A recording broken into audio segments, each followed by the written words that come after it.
Hey friends, I shall be gone this week in Puerto Rico, assisting with ongoing hurricane recovery. Mr. Davis, Mr. Extremes, and Dr. Creepin have graciously provided their voices in my stead. I shall return to my normal narration schedule Monday, March 12th, but until then, please show some love and support to my talented guests. Thank you, friends, and I'll see you again soon. I met Stacy, my wife, when I was in the 6th grade. We started officially dating in the 8th grade, and we dated all through high school. Then, just after graduation, she broke my heart. She wanted to go to college to find herself. I knew what that meant. I was taken completely by surprise, but she made it clear there was nothing I could do or say to change her mind. And believe me, I tried. More than I'd like to admit. So, just like that, it was over. I went to college close to our hometown, and she went to a college that was across the country in California. Selfishly, I told her we couldn't be friends when we broke up, as I knew that, that would help me to move on faster. Remaining friends would have kept the sense of hope alive, stringing me along. Over the next 2 years, I didn't hear from her at all. At one point, I did hear that her mother had passed away. Her father passed when she was young, but I never really found a good way to reach out. I went about my life, coasting through college, with a couple of short-term relationships here and there, but nothing serious. I just assumed she did the same. Then, one night, I went to a local bar with a few of my friends, and there she was. I was too embarrassed to admit it, but I didn't actually recognize her at first. It had only been 2 years, but her hair was now short. I already had a few drinks in me at that point. It was only after she made her way across the bar to hug me that I fully comprehended who she was. My friends and I would always joke that this bar was like a high school reunion every time we went there. Well, it was the only decent bar in the area, so, everyone went there. And this time was no exception. It struck me as odd that she was back in town mid-semester, as this seemed like a strange time to fly across the country to visit home. But we got to talking, and after a few drinks, I thought nothing of it. We really hit it off that night. It was like she'd never been gone. The feeling I had when I was with her. I joked about how she left me behind when she went off to college, hoping to ease any concern about whether I was upset, but she completely brushed it off. A little later, I brought up a story about a time when we were both in the 9th grade and my mother dropped us off at a movie theater for a date. I could see the confusion on her face. She quickly explained that she'd been in an accident in her first year of college, and that she'd lost bits and pieces of her memory. The way she described it was that she basically couldn't remember some of the specific memories from her childhood, but she could remember faces and who people were. It sounded terrible, and I didn't want to prod too much, so I dropped it. After that night, we hung out again soon after, and then again. We picked up right where we'd left off in high school. A few weeks passed, and she eventually told me she wasn't going back to school in California. She wanted to stay here, which was great. Things progressed, and we eventually got married after I graduated. Things were so great.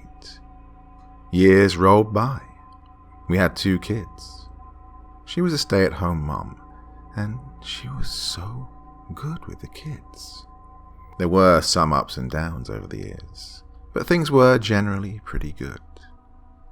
And then I got an invitation to our 10-year high school reunion about a month ago. I thought about not going, but after some convincing from my friends at work, I decided to go. Stacy had also planned to come, but we ended up getting into a ridiculous argument tonight beforehand, so she stayed behind. I don't quite know how to explain what happened tonight at the reunion. I'm still processing it. It seemed like it was going to be pretty tame tonight. There were only about 40 of us that went. But then, somebody tapped me on the shoulder. I turned around, and I immediately felt what I can only describe as dread in the pit of my stomach. I couldn't quite comprehend what I was seeing. She looked so familiar. I knew exactly who she was, but my mind was having a hard time processing it. It was Stacy. The Stacy I dated in high school. The Stacy that dumped me after we'd graduated. She'd looked, well, exactly as I'd expect, just grown up. But she didn't look like my Stacy. This wasn't the Stacy I married. This wasn't the Stacy that was back at home. Oh my God, Steve. I can't believe it's been 10 years. How are you? Tell me about your life. You just kind of fell off the map. What happened? I'm great. I'm married now with 2 kids. How about yourself? Oh, I'm doing well. I fell in love with California during school and decided it was there I was meant to live. This is actually the first time I've been back since my mum passed 9 years ago. There really hasn't been any reason for me to come back since, well, until now. I ended the conversation there and immediately left. I'm now sitting outside my home in my car. The lights are off. I don't know who it is that I married, who I had kids with, but it is not Stacy, because that was definitely Stacy at the reunion. What's happening? I'm trying to piece this all together, but it's just too much. I don't think I can go in there.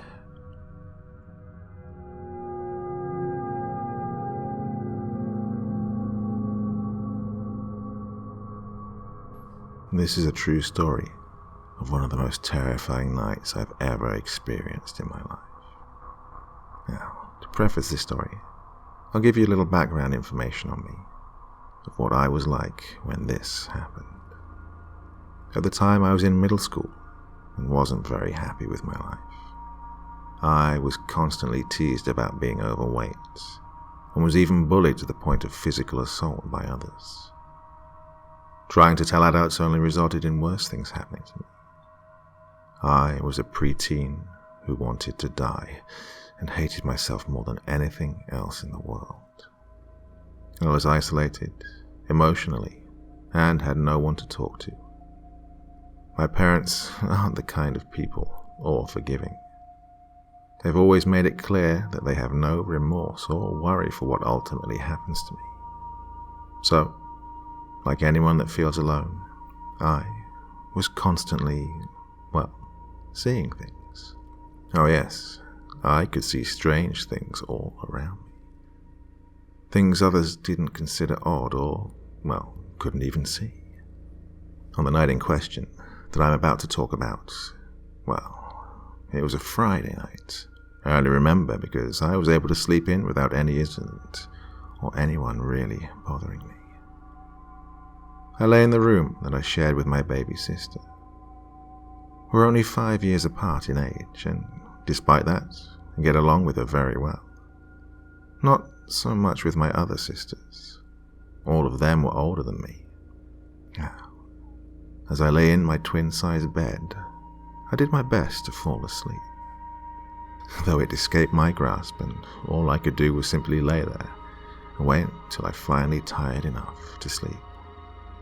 Apparently, it didn't take as long as I thought, but it didn't last. With an odd taste in the back of my mouth, I opened my eyes to see I was facing my sister's bed and the door to our room. It was wide open because our parents wouldn't allow us to close it, even though having it open always made it impossible for me to sleep. Mainly because our bedroom was a corner turn from the hallway. Leaving a space like that made it impossible to see if someone was coming.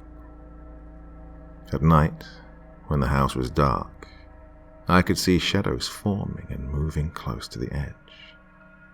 I was always scolded for telling my parents about them, and instead of easing any of my fears, they only made me feel like I was insane for even thinking that it was possible that I could see one of the shadows, well, as if something were going to peek from around the corner at any moment, but, well, of course it never did. I tried to focus on something else and return my gaze to my sister's bed.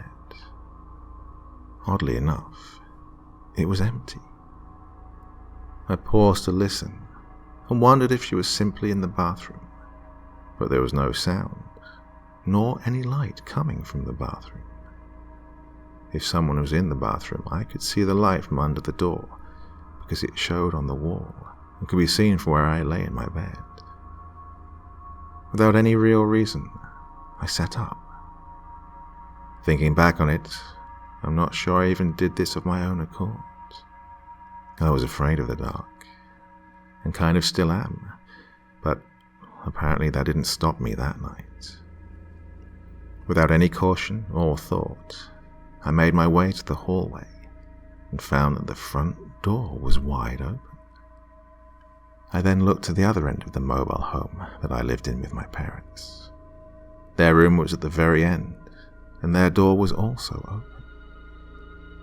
I walked past the front door to my parents' room and looked around to find that both of them were not in bed. I looked up to the bathroom, and it was empty too.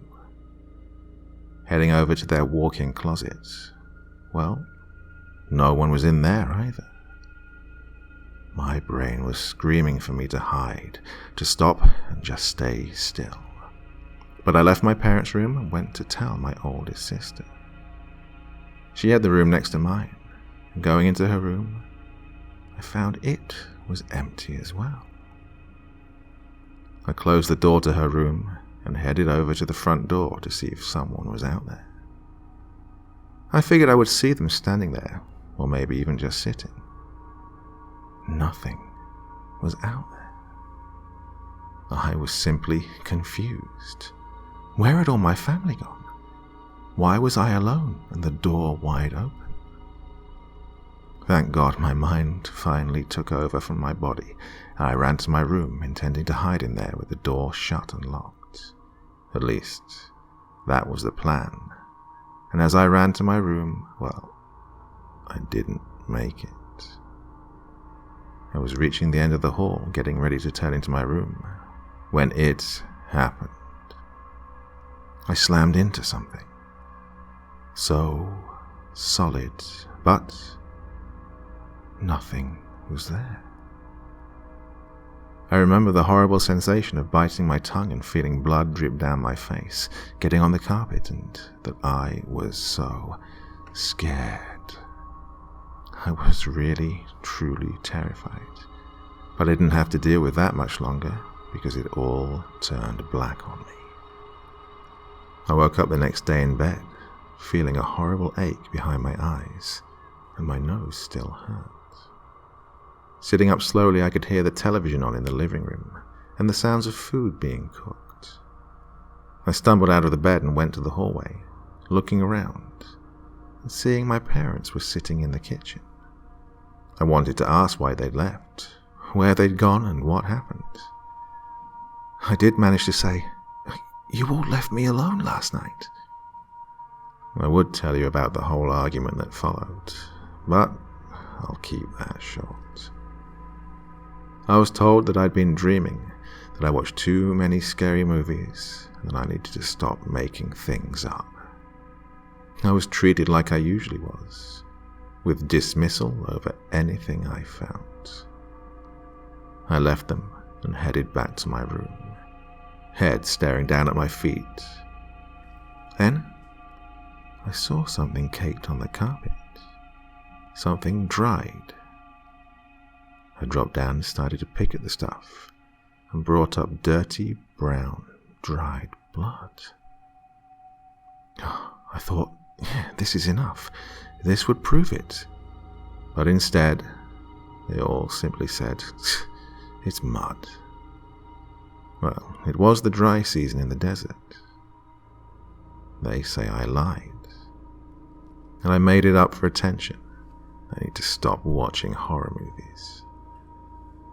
I remember that night, though, and I know and feel deep down inside me that someone is watching me. Not at all times, but every time I'm out, I can feel like someone is watching me just far enough that I can't see them. I've been told by only a few people that if I feel that way, it means someone is watching me. But even though as we've evolved, humans still retain a few senses that can alert us. So, even if I thought I was alone at times, I knew someone was watching me, but wouldn't let me see them. This is real. I know it sounds so out there and far-fetched, but this happened to me. This horrible thing that I wish was a story that I could laugh off and say, "Ha, gotcha," is actually something that I had to suffer through. I'll never forget that night, no matter how hard I try, because everyone left me alone at a time when I was so scared, and there are moments in your life that no matter what happens, you will never forget. And, well, there are moments in your life that no matter what happens, you will never forget.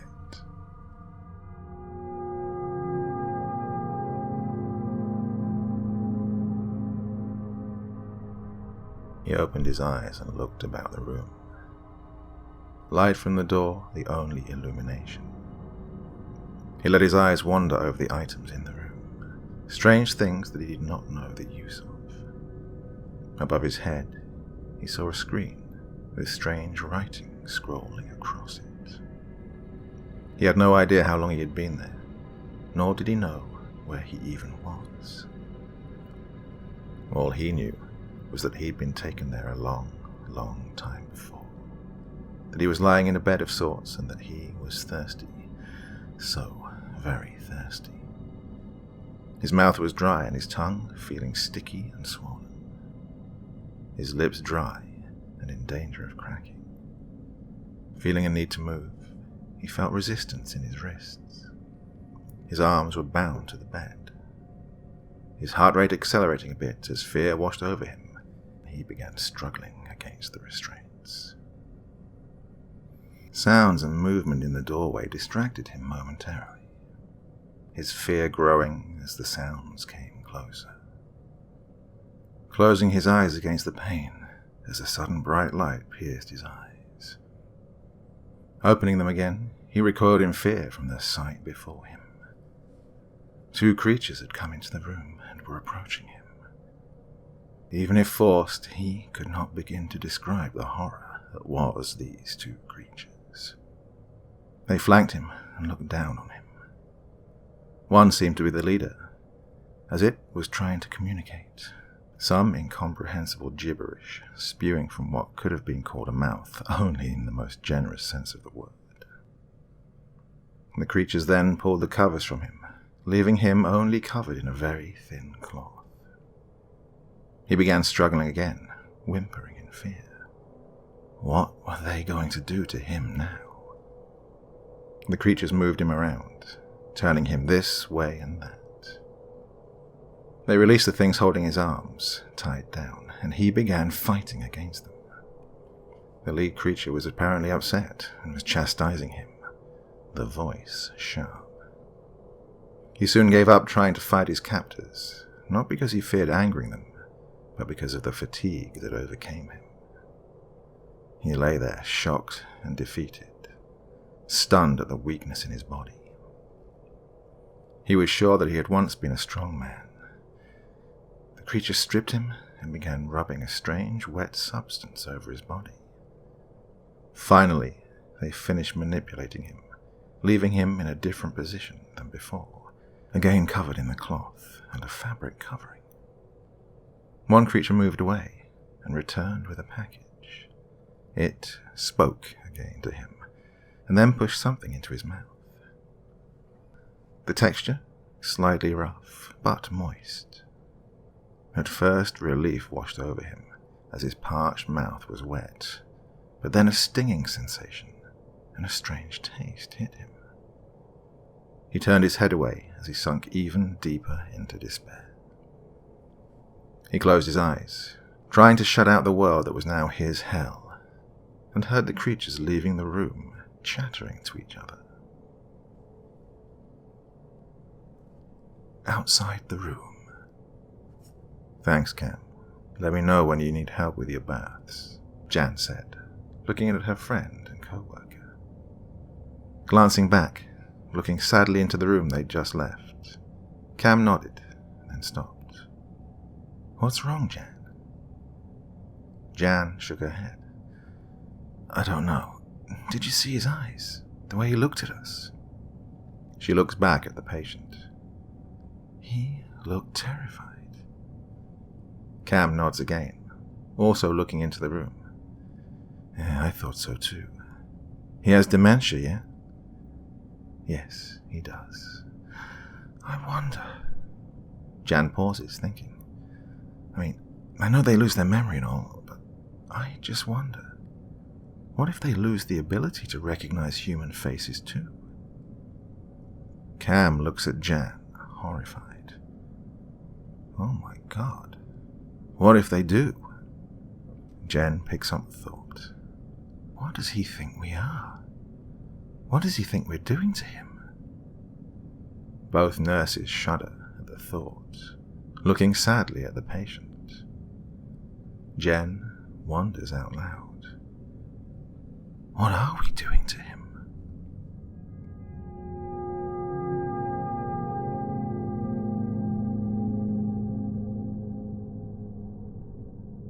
As many scary stories as I have written, I've never told any of the true ones that have helped to inspire the chills and the thrills I've written about here on this platform. To start off with, I've always known there was something just off in the cosmos the day I was born. I was literally born on Friday the 13th at 1:57 p.m. Now, that's strange enough, but what I'm about to relate to you is just as strange. They do say truth is stranger than fiction, and how right they are. I've always felt like I was cursed in some way because of this. Or maybe I was lucky, I have no idea. I once went to a psychic who told me I was marked, whatever the hell that means. I come from a long line of interesting women on my mother's side of the family. There's a story about my great-grandmother, who was Cherokee Indian, and she had weird dreams and visions. My mother was divorced from her first husband, and my two older siblings had to go to Florida to see them by plane. It was the late 70s, and a few years before I was born. My great-grandmother, who was staying with my mum at the time, woke her at 4 a.m. to tell her not to let Robbie, my brother who was 4 at the time, get on the plane. She insisted he was going to get severely hurt in some way, and that she had dreamt it. My mum has always been a realist and didn't believe my grandmother, yet it unnerved her just the same. It was court-ordered that she put him on the plane, and so she did. A few hours later, she got a call from her ex-husband that my brother and sister had made it to Florida, but he wanted to let her know his father had died that morning, and he had the same name as my brother. My stories are just as strange, but 3 things stand out in my life, beginning when I was about 4 years old. My father used to belong to a bowling league in the early 80s, and when he had things to do, he would let me hang out with an older man that was basically like everyone's grandpa at the bowling alley. His name was Ike, and he was the sweetest man on earth. He would let me eat free food, make me milkshakes, and let me play games without charging my dad for them. He He was probably close to being 80 years old or so back then. One evening, my family was eating at the dinner table.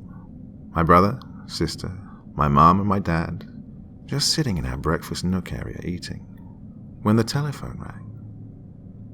I don't recall who was on the phone, but I was eating my food and my dad whispered to my mom, "Who is it?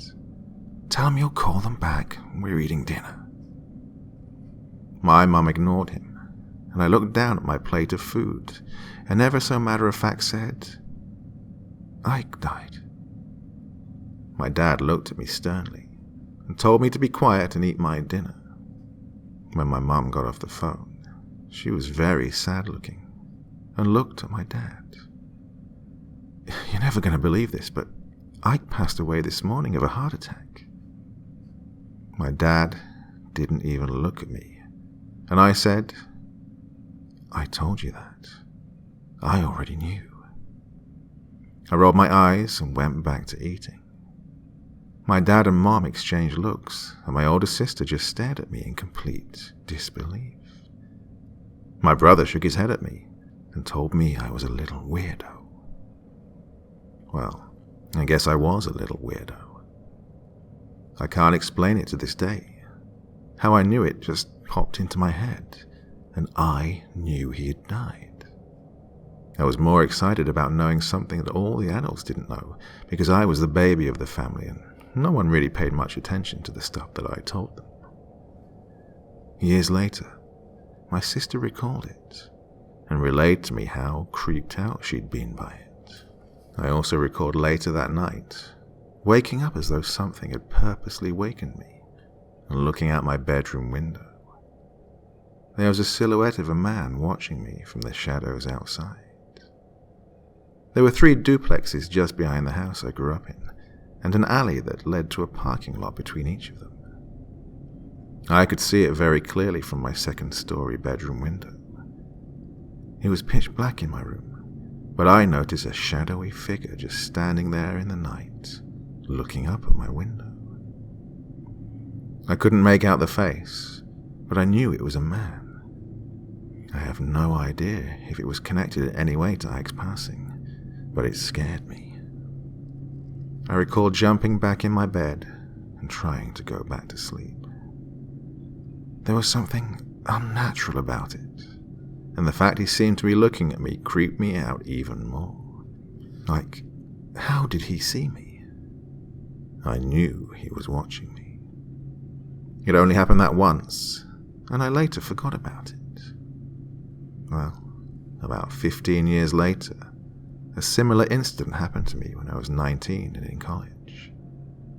I'd been best friends with a boy named Brian when I was a kid, who lived down the street from me.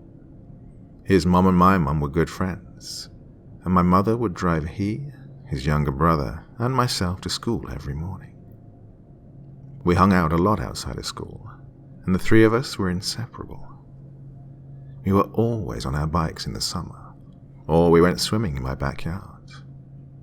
I can't remember any part of my life from the age of 5 until I was about 10 that Brian wasn't around me. Then, one afternoon, my mum sat me down to tell me that Brian and his family were moving to Florida. I was obviously devastated at that fact, and it took a while for me to adjust to the fact I no longer had a best friend. Eventually, I moved on and made other close friends, but never as close as him. Around my senior year of high school, I was doing homework in my bedroom when my older sister, who was staying with my parents and I during her husband's deployment, came knocking on my bedroom door. I was annoyed, and then she said to me, "You're never gonna believe who's downstairs." I didn't know, I said, and then she told me Brian was on the front porch. It had been years since I'd seen or heard from him. When I found him, he was smoking a cigarette on our front porch and stood up, threw the cigarette in the front yard, and gave me the biggest hug of my life. We chatted for hours about he wished his family had never moved away. Things had changed for his family a lot after the move, and his parents soon split up. He told me how much he missed me and how I was always his best friend. I recall thinking he was cute, but that he was a bad boy. He was driving this car that his uncle had given him with no driver's license. I was sad when he left, and he promised he would keep in touch. He did keep in touch, but his life was so far off track from mine. I knew he had anger issues and some drug problems. He called me one night to see if I would come hang out with him, but I'd already made plans with a friend of mine. When I asked if we could do it another time, he got mad and started going off on me over the phone about how all he wanted to do was just be my friend, and he knew I was just blowing him off. That was the last conversation I had with him over the phone. I'd tried to reach him after that, to try and talk to him and see how he was, but he didn't want to talk to me. Eventually, I moved past it. I graduated high school and went to a local liberal arts college about an hour from home. I'd been studying for my psych test that I needed to pass. I felt that going home for the weekend would give me the peace and quiet that I needed to brush up on my studies and do well enough on the test to get my grade up from the C that I had currently. My mom knocked on the door of my bedroom, and she had tears in her eyes. I looked at her as she held a newspaper in her hand. I sat up on my bed and looked at her. "What's wrong?" "You are never gonna guess who died." Again, something hit me, and I had no idea how I knew, but I knew. "Brian," I said to her. It had been almost 3 years since I'd seen him or given him any thought, yet in that moment I knew it was he who had passed away. "How did you know?" she asked me. "I don't know, Mum. I just did." She looked at me, and I began to tear up. "How do you think he died? There must have been a car accident or something," she said. "He killed himself," I told her, matter of fact. "How would you know that?" "I don't know. I just do." There was this foggy feeling I had, and I can't explain it. It just so happened my mum, who was in the habit of reading the obituaries, saw it, and it was the same day as the funeral. When we got to the funeral, his mum, obviously devastated, told my mum she'd found him hanging from a rafter in the basement of their house. It was 2 weeks before Christmas. The last thing I've experienced was when my dad became ill. When my father was 9 years old, he was hit by a car and his leg was severed from the shin down. Because of the quickness of the doctor and his age, they were able to save his leg, as it was still partially connected by about 1 inch of bone and skin. He remained in a full body cast for an entire year after. My father had a bit of a rough life, and around that time his own parents had begun to have issues. My grandfather left my grandmother and moved to Virginia. My dad, one of 6 brothers and sisters, became the primary breadwinner for his family when he was old enough to work. He worked hard, and he played hard. When he was 39 years old, he had a double hip replacement. The car accident he was in at 9 left one of his legs slightly longer than the other. It wasn't noticeable unless you stared at it. That hip replacement led to 3 more surgeries in the right hip, mainly due to a staph infection that kept coming back.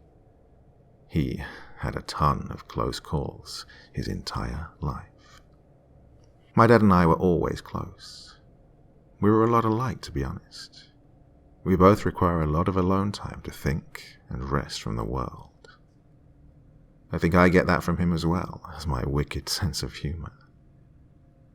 He was a truck driver for nearly 30 years, and I was taught the importance of working hard, and it's one of the reasons that I've been with the same employer for nearly 20 years. My father had to have his 4th surgery in January of 2009. He never asked me to be there for any of his surgeries, and this time he asked me, and only me, to drive him to the hospital. It was something about how my mum drove him crazy, with her worrying over him. I was very freaked out, because the night before I'd dreamt he didn't make it through the surgery. In the dream I'd seen him walking in the cemetery, and I couldn't reach him to find out what happened. I woke with tears streaming down my face, and I was filled with this sense of dread. Not to mention, he'd insisted on me driving him to the hospital. He had insisted on me driving him to the hospital. I was very scared, and it wasn't like him.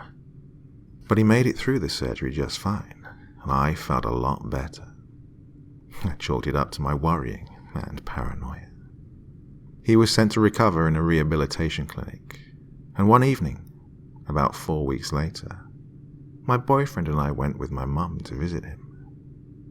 He was looking a little depressed, and insisted we come back the next day to visit again when he was feeling better. I hugged him goodbye, and that was the last I saw of him. Sometime that night, he suffered from a blood clot, and my dad, the stubborn man he was, died getting up from a chair on his own to move to his own bed. He fell on the ground and died. The strangest part of it all was when my mum called me. I was in the shower and missed the call, but she got a hold of my brother, who lives in Arizona, and when he called me, I knew. I didn't even know my mum had tried to call me. The fact that my brother never calls me because he prefers to text was a sign that something was wrong. But again, I had that weird, foggy feeling come over me. It's like the world stops, and you can see everything so clearly. I could smell my father everywhere that night too. It was as if he was hovering around me, or maybe it was my mind playing tricks on my nose. It doesn't end there though. Later that same night, when I finally fell asleep, I had another dream.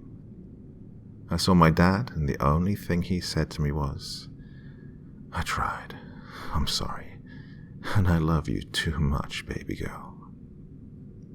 I think this was because my dad had tried for years to overcome all the physical pain and all the surgeries he'd went through. It wore on him physically and emotionally. Well, I don't expect anyone to believe me, but I'm sharing these stories anyway. I can't explain knowing about Ike, Brian, or the dreams about my dad's passing. Maybe it was instinct or something warning me to prepare me. Maybe it gives way to something like hope or understanding. Not everything that goes bump in the night is bad, and some of us, for whatever reason, have these preternatural experiences we can't explain. I for sure can't explain away any of this. Hey friends, thanks for listening. If you got a story, be sure to submit them to my subreddit, r/LetsReadOfficial, and give and receive feedback from the community. Be sure to check out my Choose Your Own Path horror game on the iOS and Android App Store, and grab early access to all future narrations for just $1 a month on Patreon. Links in the description. Thanks so much, friends, and I'll see you again soon.